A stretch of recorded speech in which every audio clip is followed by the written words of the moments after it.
Well, hello everybody. Welcome to Mobility Matrix, how to plan and deliver winning mobile apps. My name is Brandon Snyder. I'm the marketing director here at H&B. And before I turn it over to the man you really want to hear from, I wanted to take a few housekeeping items to your attention real quick. You'll notice that you're all muted, and that is by design. I have no idea where each of you is. It could be noisy, etc. So I've decided to mute you to avoid possible audio issues as we're recording this webinar today. However, that doesn't mean you can't ask a question. If you raise your hand or send a message to Heath directly at any time during our broadcast, we can unmute you or address your question directly. Lastly, we'll be sending everyone who attended today a copy of this webinar and a link to our Mobility Matrix tool. And Heath is actually going to talk about that a little bit later in his presentation. We should be sending these out tomorrow. Okay, so that's it. And without further ado, it's my pleasure to introduce our resident mobile guru, Heath Murphy. Heath, why don't you tell everyone a little bit about yourself and get this thing started? Thank you, Brandon, for that introduction. Again, my name is Heath Murphy. I'm one of the solution architects here at HMB. I've been working on mobile for almost 7 years, so I got started back in the early days of Android when it first came out in one of the early iterations. In general, I have a pretty huge passion for mobile and enjoy working in all assets of it. So again, thank you for joining. I know you guys have busy schedules, so hopefully you can learn a few tidbits from the presentation here.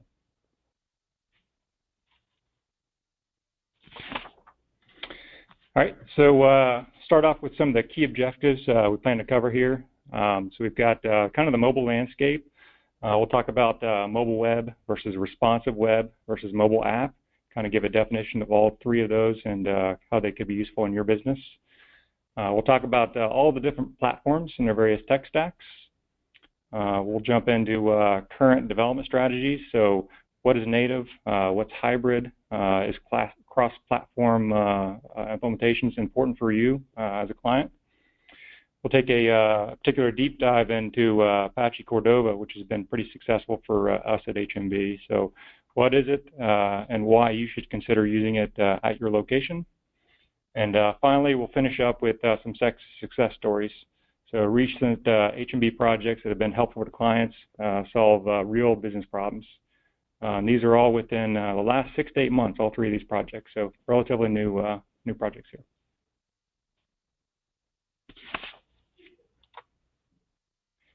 So start off with mobile apps. We'll cover the what and why here. So I'm going to state something pretty obvious here, and apologize if I undermine anyone on the phone out there. But what are mobile apps? When I say mobile app, it's basically an app running on a device. That device could be an iPhone, could be a tablet, but it's an app that you've typically installed through the App Store that's out there, although you could sideload the app, but it's physically running on the device.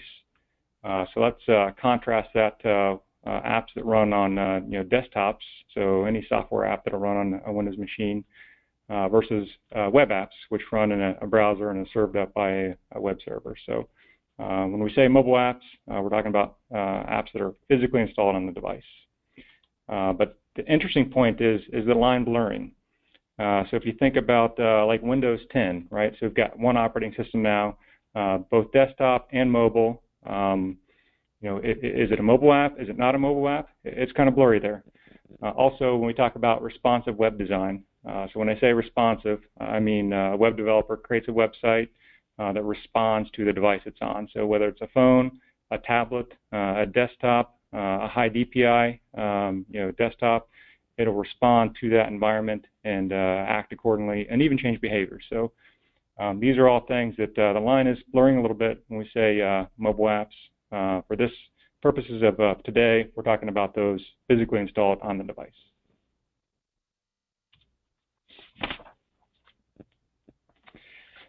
So why would you want a mobile app? So that's a great question here. You can have a responsive website, but why would you go out of your way to build a mobile app? A couple reasons. The first reason is you have some kind of native feature you need. You need to take pictures, push notifications, you need access to GPS. These are all things that require some kind of native feature you're going to need an app for that, right? And it's very common. A lot of our clients need this type of functionality. Probably a less obvious reason why you'd need a native app is presence. So this is a very real thing. I don't know if you remember 3 or 4 years ago, it's still kind of a thing, but in the commercials, there's an app for that, right? So just companies having an app in the App Store, having that presence, having it, someone download it and being on that phone, that's a very valid use case and one that hopefully we'll cover here in the presentation today. The future of the web, though, I do want to call this out. So HTML, CSS, JavaScript, they're constantly going through iterations. So HTML5 is getting pretty old now, but they're making updates to it, right? ECMAScript 6, the newest version of JavaScript. They're constantly adding new features that browsers, manufacturers are taking into consideration to provide that native functionality. So as these things come along, as the device manufacturers start to support them and the browsers support them, there'll be a less and less of a need for mobile apps as we know them today, and kind of the web will take over from that point on.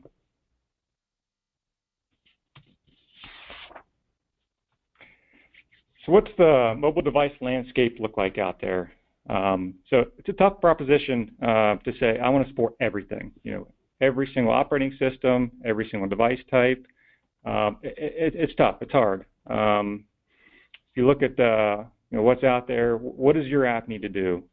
Some activities on apps don't scale well to a small iPhone. So if you have an iPhone 4S, very small screen, can you do everything? Is it going to make sense? Will users want to use your application for the functionality on their small phone? But that same functionality may work perfectly fine on an iPad with offline capabilities and whatnot. So you have to decide what form factors and what devices you want to support, and then also which frameworks. So there could be a corporate policy that dictates that everyone at your company is going to use Android or iOS. Those are very real things that are out there that we have to take into consideration as architects. Some of the platforms you see there on the right, iOS, Android, Windows 10, the pretty obvious ones, the big three. One that you don't see up there that might be surprising is BlackBerry. So BlackBerry has really gone through a kind of a downhill spiral here. Their most recent phones, actually the PRIV device and the newer ones that are coming out later this year, are targeting Android. So they've made a complete switch to become a hardware company, making devices that run Android. So you won't see them up on that list there. One that you do see up there, the Fire OS, so that's Kindles, right? That's Amazon's operating system. It's a fork of Android, so it's Android-ish. Use the same tools and technologies to create the applications, but you imagine all the Kindles that are out there. It's a substantial market share. So I just pulled the recent market share figures here from Net Market Share. This is global. It's not just U.S., but iOS is 27% of the market share, Android 66%, Windows 10 3%, or Windows Mobile, sorry, not Windows 10. They've kind of slid. They were up close to 10%, about a year or two ago. Let's hope that kind of the Windows 10 really takes off here later in the year and they get that up. But they're sitting around 3%, and Fire OS about 0.5%. So what's my options? Here's my build options, and you can see to the left is single platform. So I need to support one single platform. To the right is multiple platforms, so we call that cross platforms. Top is full capability, so I have access to everything, all the native features on the device, and the bottom is kind of a partial capability there, so we get our 4 quadrants. So we start out with native, so that's code written in a native language supported and provided by the platform vendor. Sometimes you have choices in your IDE, your integrated development environment, or languages. Typically you do not, but we'll cover that. I got a slide that covers native in a little more detail. Sitting right in between native and hybrid, imagine there was another mode there, model there, called cross-compiled. It's an interesting one. You write code in one language, typically JavaScript, C#, and at build time, so on a developer's machine or build server, that gets built into native code. So that's what we call cross-compiled, and I'll have several examples of that later in the presentation here. All the way over to the right, kind of in that sweet spot, the upper right quadrant, is hybrid. So hybrid is typically written in JavaScript, CSS, HTML, that the standard web stack out there that most web developers have here in Columbus and whatnot. And that gets deployed to the application in that form, or to the device in that form, and at runtime gets translated into the native code.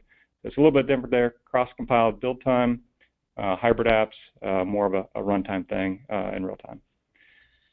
And bottom there, HTML. So that's just to show that it is coming along. You'll see over the years that HTML5 will move further up towards the full capability. Maybe at some point cross the line into that top right quadrant.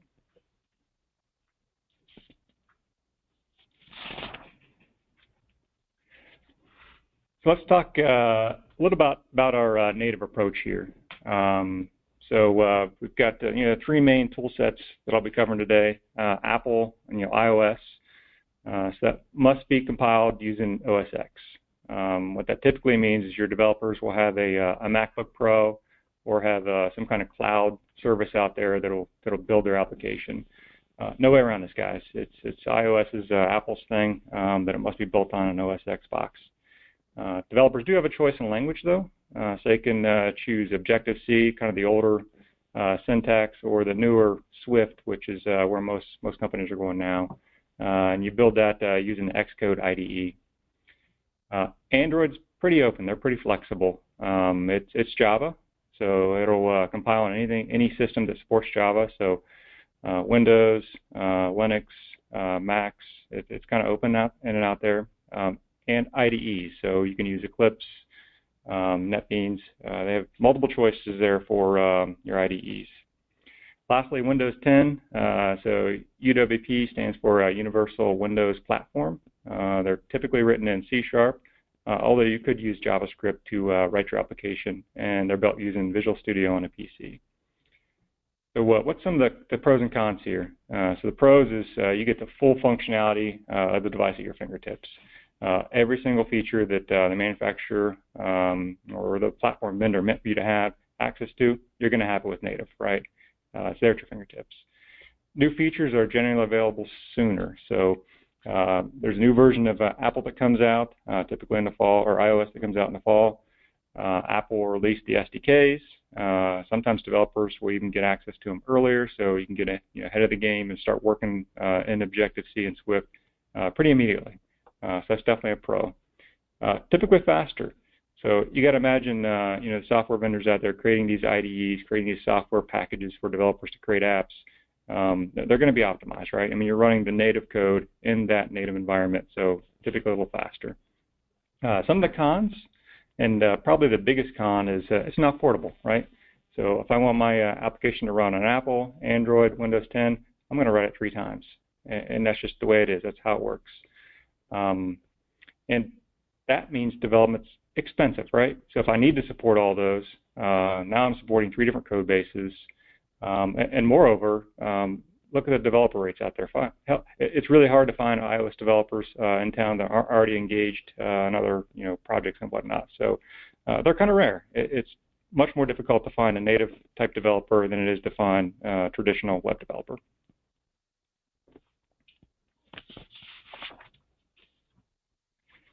So let's talk about cross-compiled. This is another option you have out there that we briefly covered. A couple different tool sets out there. There's more than just the 2 I listed here, but these are by far the most popular. They've been around for a while, have changed ownership a bit in the case with Xamarin. So the Accelerator Titanium, so developers will write in a proprietary JavaScript XML format using an IDE that Titanium supplies for you. Xamarin, they'll write that in C# and proprietary XAML type format. Xamarin was recently purchased by Microsoft, so that's going to be part of the framework moving forward, but for now it's kind of a standalone product. But each one of those you write in a language at build time, that gets built and put into a native format. So some of the pros is you're getting native code out of this. So with Accelerator Titanium, so forth to say, you're getting Objective-C or Swift code at build time. Some of the cons, these are expensive, guys. If you look at some of the price per developer with Accelerator and with Xamarin, it's really expensive tool sets that are out there.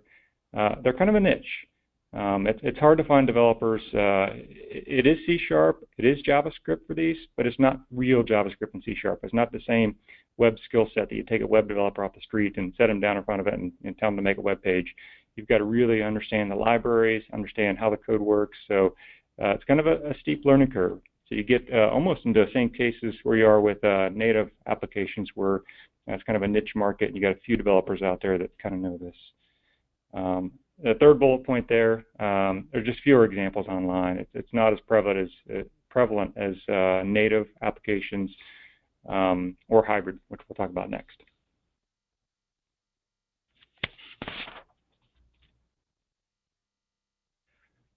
So let's talk about the hybrid approach. So my personal favorite, and we'll take a deep dive into Apache Cordova. So Apache Cordova, developers write using JavaScript, CSS, HTML. This is not a proprietary format. It's not a specialized version of it. It is the same web skills, the same subset as what you'd write a web page in. Below that, you'll see we've got PhoneGap, IBM Mobile First, Sencha Touch. The interesting part about these three is that underneath the scenes, behind the scenes, these things actually are wrappers around Apache Cordova. So they use Apache Cordova to kind of power their core, and these outside vendors, IBM, PhoneGap is an Adobe product, and Sencha, they provide extra things like build services. So if you don't have a Mac, you can build it in the cloud, or they add UI widgets, or sometimes authentication authorizations. They add plugins, which you of course purchase or you pay for, but underneath the hoods, they're all powered by Apache Cordova.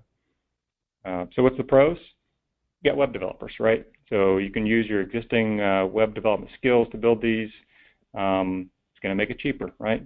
It's going to be easier to maintain, easier to own. Apache Cordova itself is completely free. It's open source. It's backed by a lot of big names. So you can see over the right, IBM, Adobe, PhoneGap is owned by Adobe. Microsoft is a big proponent of Apache Cordova here. So we'll talk about Taco in a few slides later, but that's Microsoft's framework that embraces Apache Cordova. So cons are, I put this there, but so when applications are at runtime translated into a native format, because you got to imagine, so the hybrid application, this HTML, JavaScript, CSS is deployed to the physical device, and at runtime, when a user opens up that application, that code gets executed. So it's going to be a little slower, but not really noticeable for most applications. In the early days of Apache Cordova, the early days of the early iPhones and whatnot, this may have been an issue. We may have hesitated. We may have said, hey, let's go more of a native approach. Not today's devices, the hardware, and where we are with Apache Cordova. Most business applications that we write run perfectly fine and are non-negligible or noticeable with Apache Cordova.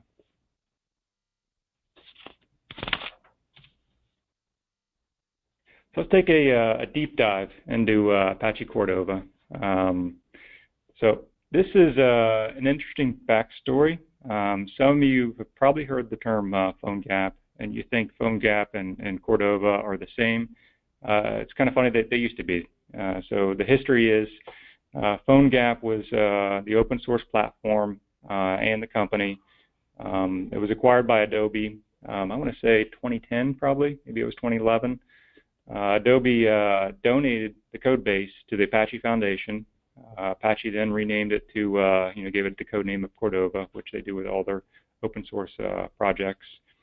And then Adobe kept the PhoneGap name as a paid-for wrapper service bundle that sits on top of Cordova.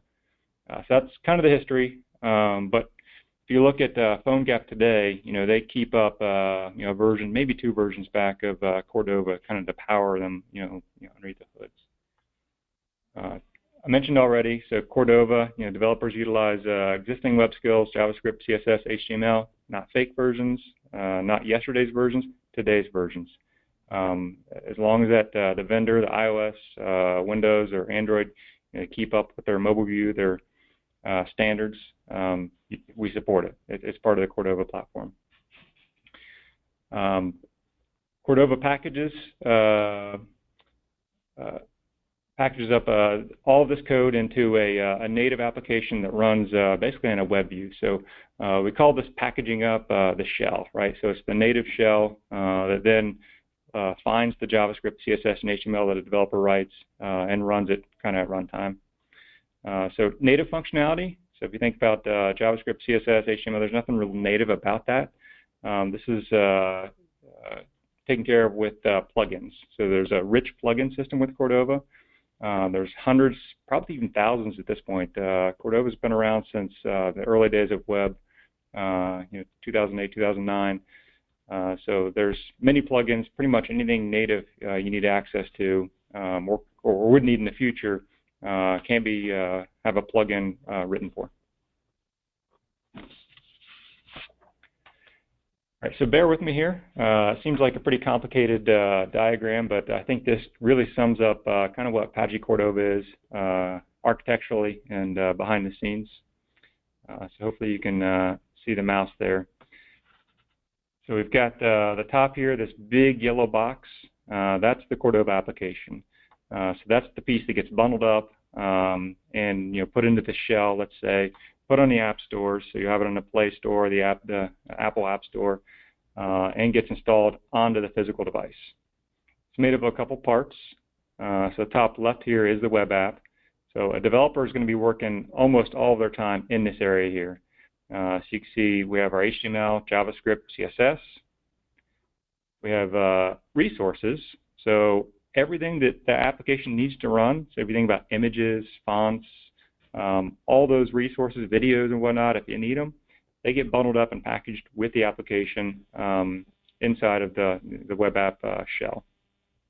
Lastly here is the config.xml, so near and dear to our Cordova developer's heart. That's how you configure Cordova to do the things you need it to do. It's a configuration file. So Cordova starts up, so a user finds your application on their device. They click the button like any other application. It starts running. At start time, it'll start rendering in what's known as a web view. So iOS, Android, Windows Phone, they all have kind of baked in a web view widget.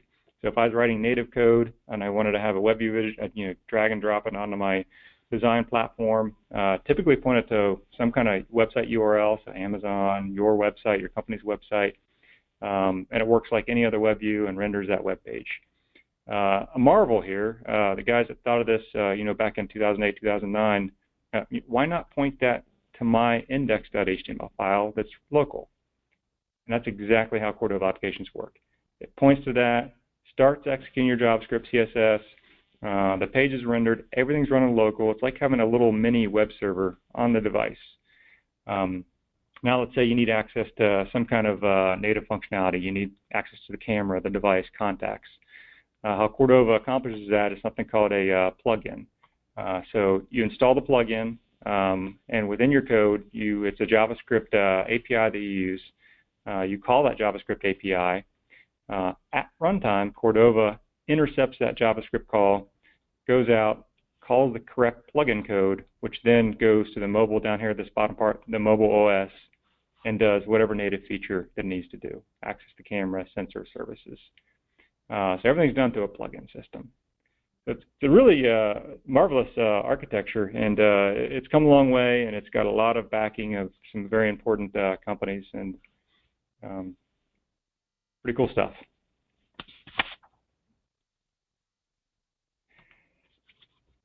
So why Cordova? Why, as a client listening here, why should I consider it? Why is it important to me? So a couple reasons is probably the biggest thing is affordable, right? So it's going to be much cheaper than other options out there. When you look at writing native code, cross-compiled, it's free, it's open source, it's using existing web skills that you probably already have staffed or that are easy to find out on the market. It's proven, right? So there are hundreds of well-tested plugins available and thousands of examples on the web. Lots of big companies. It really pays to be a hugely successful open source project. It proves itself over the years. It's cross-platform. So I'm going to venture and say this is from my own personal assessment on real-world projects I've worked on out there, is that upwards of 90% of the code that you write, JavaScript, CSS, and HTML, is going to be portable to target Android, iOS, and Windows 10. 90%. That's pretty good, guys. So one code base to support all three of those. That's good. Major vendors supporting it. So you can see a couple of listed up there. So Ionic, we'll cover that in a little more detail, but that's a UI framework that gives you kind of a native look and feel with your Cordova application. NG Cordova, those of you who worked in Angular, the NG there is kind of they start all their stuff with NG. So there's plugins for Angular if you want to use Angular for your mobile application. And kind of already touched upon this, but Microsoft Taco. So Taco is kind of a fun play on words there, and I'm sure the guys at Microsoft had fun with this, but stands for Tools for Apache Cordova. So it allows you to use Visual Studio to do all of your development, and then have that be built locally in Java on a Windows machine, or to go out and have it be remotely built using a MacBook or a cloud service. Last there, quick to the App Store. So if you just want to get a quick and dirty app out there, say you've got a responsive website, response to small devices, it looks fine, works great on an iPhone 4S, a very small screen, but you need that App Store. For marketing reasons, you want to get the app out there. You can take your exact website as is on the server, bundle it up, wrap it up in a Cordova shell, and deploy it to the App Store in virtually no time at all. Actually, we have an example here. One of our clients needed kind of a quick response time on an application, and Cordova really came to the help there. So these are questions I hear all the time with Cordova. It's a lot of paranoia with, it's not native, so will it get accepted in the App Store? And the answer is a big resounding yes, absolutely. Look at the app stores that are out there, the Play Store. I mean, there are hundreds of apps already written in Cordova. It's proven. They do get approved as long as it doesn't violate any of the terms and conditions. In other ways, Cordova, the platform itself, will not cause your application to get not accepted into the app stores. Are there limits to native functionality available to me? So some of the worries I hear out there is, I'm writing JavaScript. What if there's not a plugin for it? There's hundreds of plugins out there. There's potentially thousands out there. If you need a PDF viewer, if you need access to the file system, if you need access to any of the other things, there more likely is a plugin out there. But let's say you're one of the very rare companies that you need access to something very exclusive. Maybe you're have a special sensor on devices out there. There's absolutely nothing stopping your development team from creating their own plugin for it. The plugin system in Cordova is really rich, easy to use, and well documented. So I would say, is there a limit to the native functionality available to me? Absolutely not. Number 3 there. I heard Cordova apps are slower. Is that true? Yeah, well, we already talked about it kind of at runtime, doing that translation in the native code when you need access to native. But again, rarely noticeable in any of the applications we build, unless you're building a real powerful game or whatnot. Probably not going to do that in Cordova, but for almost all the use cases, a user will never notice it. And fourth one here, is a user going to know that my app is not native, right? Are they going to know it's Cordova? Or are they going to kind of sense that something's a bit fishy here? And no. So this gets packaged up. It gets sent to Apple for approval in the same way that any other app is sent. It's in the same app store, downloaded and installed the same way, uninstalled the same way. User has no idea that this is going to be that this is a Cordova application. One caveat I'll throw out there is that your look and feel is going to kind of help present that picture for them. So if you just use straight, HTML, CSS, JavaScript that you'd use for like a website, it may not have that native look and feel. So we turn to UI libraries to help out with that. And Ionic is one of them that has come a long way to really give you that native kind of look and feel using pure JavaScript and CSS.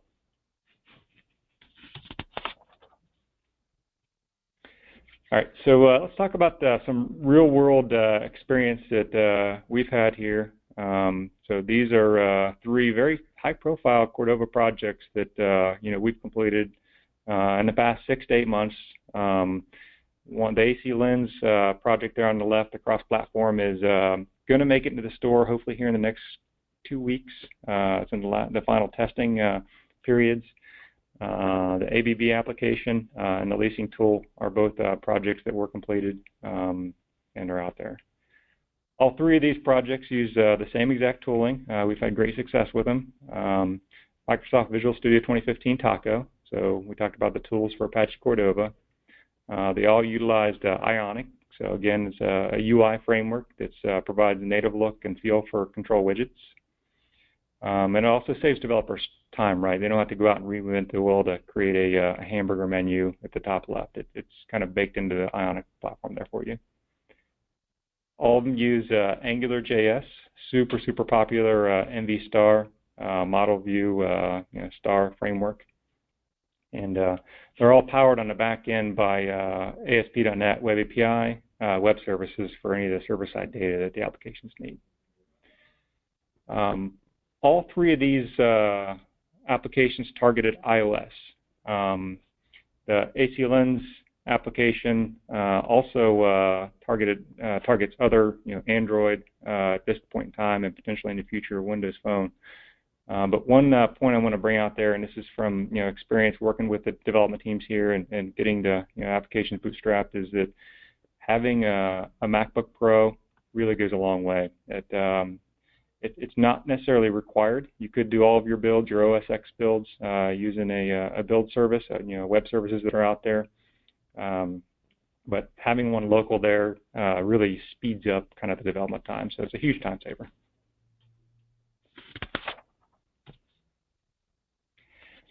All right, so let's talk about the AC Lens application. So AC Lens looked to HMB to help build a cross-platform mobile application for their discount contact lens brands that's going to be available in all the major app stores. So it's a very good-looking app there. You can see, some of the animations that the team added there and the transitions, it's hard to show here in the screenshot, but they're really phenomenal. So it's a really snazzy-looking app. So we're excited to get that out in the App Store here in the next couple weeks. Some of the features, again, remember this is all Cordova, so it did use some native features. We had push notification reminders for auto reorders of contact lenses and a counter for how long contact lenses have been in a patient's eye. So if you put them in, they're only supposed to be in 5 days, 10 days. Each contact lens varies a little bit, so there's reminders that the application gives the patients. Historical view of past orders to utilize for quick order processing. And an embedded view, so the application doesn't give them all the full features you'd get on the website itself, so there's an embedded website view to give them access to like account features and whatnot. So what did Cordova fulfill for us? What were the significant things that Cordova gave us? Support for iOS and Android. So that was key. So one code base, again, back to that 90% code reuse. We'll have it in both stores here in the next few weeks. Use of existing web technology. So the AC Lens client, they invest heavily in web developers. They look to HMB to help out with a lot of their web development as well. So these are existing skill sets that they had, and we were able to help them with. So a native look and feel. So we used Ionic there to get that kind of native look and feel. And some of the menus you don't see here in all the screenshots, but we have the hamburger menu and whatnot with some of the screens. That is the discount contact lens application. Again, you'll see it in the App Store here in the next couple weeks. Our next example here is ABB. So ABB partnered with HMB to build an iOS iPad application for their oil and gas sales team to provide training tools, product and service information, and enable a competitive edge in the marketplace. It's an application, so sales team across the globe use this application. Some of the key features there, so it has an integration with Office 365, Active Directory. It's a cloud-based authentication, so it can be on any public Wi-Fi and still be able to log in with no issues at all. Push notifications for important global sales alerts, and content sharing and integration with SharePoint on the back end. So the biggest significant thing that Cordova gave us in this particular instance with this client was they had a big push. They came to us and said, we need a mobile app. It needs to be on iPads. It can support Androids in the future and whatnot, but it needs to be on an iPad mini, and you have 2.5 months to get this out there. We have a big sales summit. We need to gather the troops and get this out there. So without Cordova, I mean, doing this native, there's no way we would have got this application finished with native developers and native code. So Cordova was a huge time saver there for us. So the last example I'm going to cover here is the mobile leasing app. So this is a Columbus-based retail real estate investment trust company. They utilize HMB to build an iOS iPad application for their leasing group to enable a one-stop shop for property information. So in this case, they have leasing agents that manage a mall or strip center. They'll use this application. It's 100% offline capability. So these leasing agents can be places where they're cutting new ground, so they may not have access to Wi-Fi on their iPad. So it was a key consideration, architectural feat that we had to overcome, was to make this 100% offline capable and have it be able to periodically sync from time to time. Some of the other features there is an offline map that plots 120 plus properties that are managed by the company. And because we're synchronizing and making it completely offline, there's potentially sensitive data that's on these devices. So we had to turn to the device manufacturers using Cordova plugins to handle encryption and sensitive sales data. And lastly, PDF annotation support. So oftentimes the leasing agents will be out there talking with a potential client. They may want to draw on a PDF for a mall plan, whatnot, and kind of indicate what's open, what's not open. So some collaborative sales tools techniques. So a little more deep dive in some of the native features. So the device storage, each one of these devices, due to the number of properties and the number of files and the number of images and whatnot, rich images that we had on a device, we needed nearly 8 gigabytes of data on the device. Something you wouldn't think it would be normal, but with a Cordova application with a native plugins, it was pretty easy to accomplish that feat. Container and drive level encryption of the files was very important for the client. It utilizes a SQLite database for the structured data. Again, all accomplished with JavaScript using plugins. File transfers, keep alive. So oftentimes for syncs, when we're talking about 8 gigabytes of data, especially that first sync, a user gets a brand new provisioned iPad. It's going to take time. It's going to take an hour, maybe 2 hours to go through a full sync process to download all the data and get it on there. So we needed a way to keep the device up and running and alive throughout the entire sync process without it stopping, which, believe it or not, was kind of a tough feat with iOS. Android, much simpler. And PDF viewer with annotation support. So there's some more screenshots. So it's surprising, guys. So the map there you see, so this is 100% completely offline, done using nothing but CSS, JavaScript, and HTML. Think about that for a minute. Typically, if you go to a website and you see pins plotted on a map and whatnot, it's Google Maps, it's Bing Maps, and developers have been doing this for years. It's really easy. The APIs are out there. When you talk about offline capability, right? There's no cell tower, there's no Wi-Fi. How do you do that? So, the team came up with a great architectural feat here to build this map and have all these points and whatnot stored kind of offline. But no easy feat, but you can see to the right there, I've kind of drilled down in to Ohio, and the leasing agent can drill down into any one of the properties that the pins have.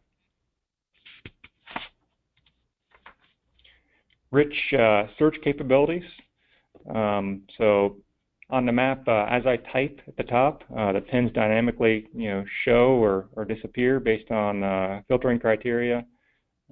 Multiple search options, filters available. On the right, some rich settings. So if you think about, you've built this app, you've got it out there, you have a team supporting this. Support is really tough for a mobile application. It's hard to debug oftentimes, what's going wrong with that device. Especially, if you think about some of the iPads, there's older generation iPads, it's different hardware, they may act a little different. So we built a kind of a rich framework here for diagnostic logging. So that users have any kind of errors at all, they can send that directly to the team, email them the error log. Super helpful for development and maintaining the application. There's another screen. Some of you here in Columbus may know this. That's the Polaris Mall, the Apple Store.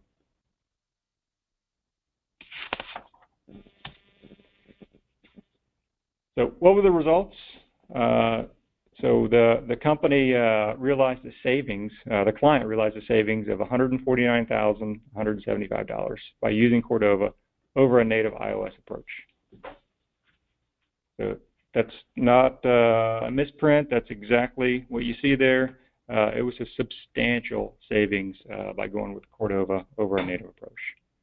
Some of the intangibles here is long-term maintenance. So this particular client, they don't have Objective-C or Swift developers on staff. They do have web developers already on staff that can support and do today support this application. So the huge benefit win for them on long-term maintenance. And kind of a bonus here, they knew going into this project that they wanted it to eventually be on Windows 10, right? So they've got several power users that have Windows or Microsoft Surface Pro devices. So potentially later on this year, they could kick up a project and have this get ported over again back to that 90% code reuse. A couple minor things here or there. We'll get this thing quickly up and running on the Surface Pro devices for them.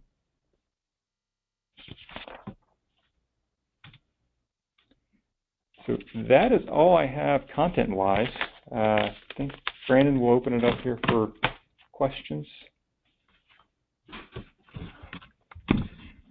Any questions? Ask now or forever hold your peace.